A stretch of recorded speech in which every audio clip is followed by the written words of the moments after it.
Imagine someone telling you news is to the mind what sugar is to the body.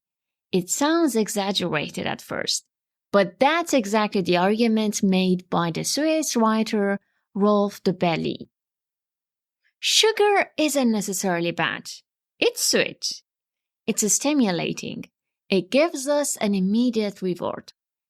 And that's exactly why it's hard to stop consuming it.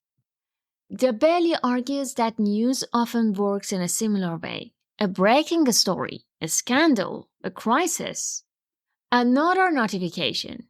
Each one gives our mind a small hit of novelty and urgency, and we keep coming back for more.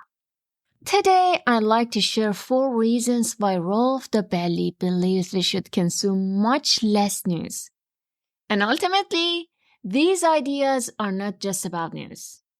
They're about our attention and how we choose to spend our lives. First, most news is irrelevant. Think about the headlines you read 2 weeks ago. How many do you remember? How many change your decisions? Probably very few.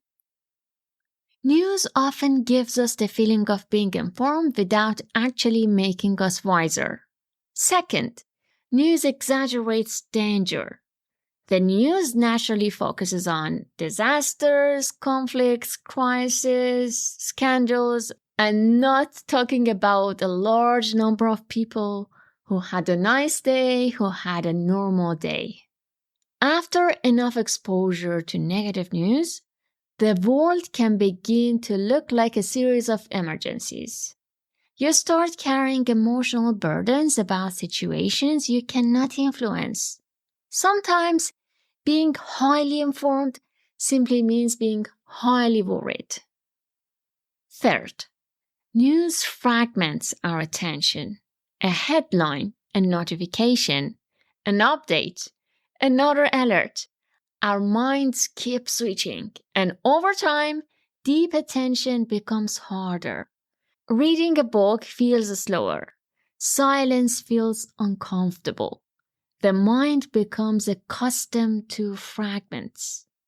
Fourth, news gives us breadths instead of depths. We know a little about everything, but understand very little deeply. We know today's headlines from around the world, yet perhaps we haven't had enough uninterrupted attention to read a great book, learn a skill, reflect on our lives, or have a meaningful conversation. And perhaps this is the most important point. Every headline costs something. Every notification costs something because attention is limited. And every minute spent consuming one thing is also a minute not spent on something else. So this weekend, let's try a small experiment. Let's consume a little less news and notice what returns. Perhaps more calm, more focus, more presence.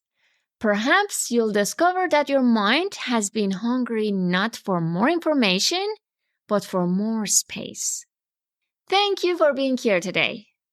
Take care and see you tomorrow.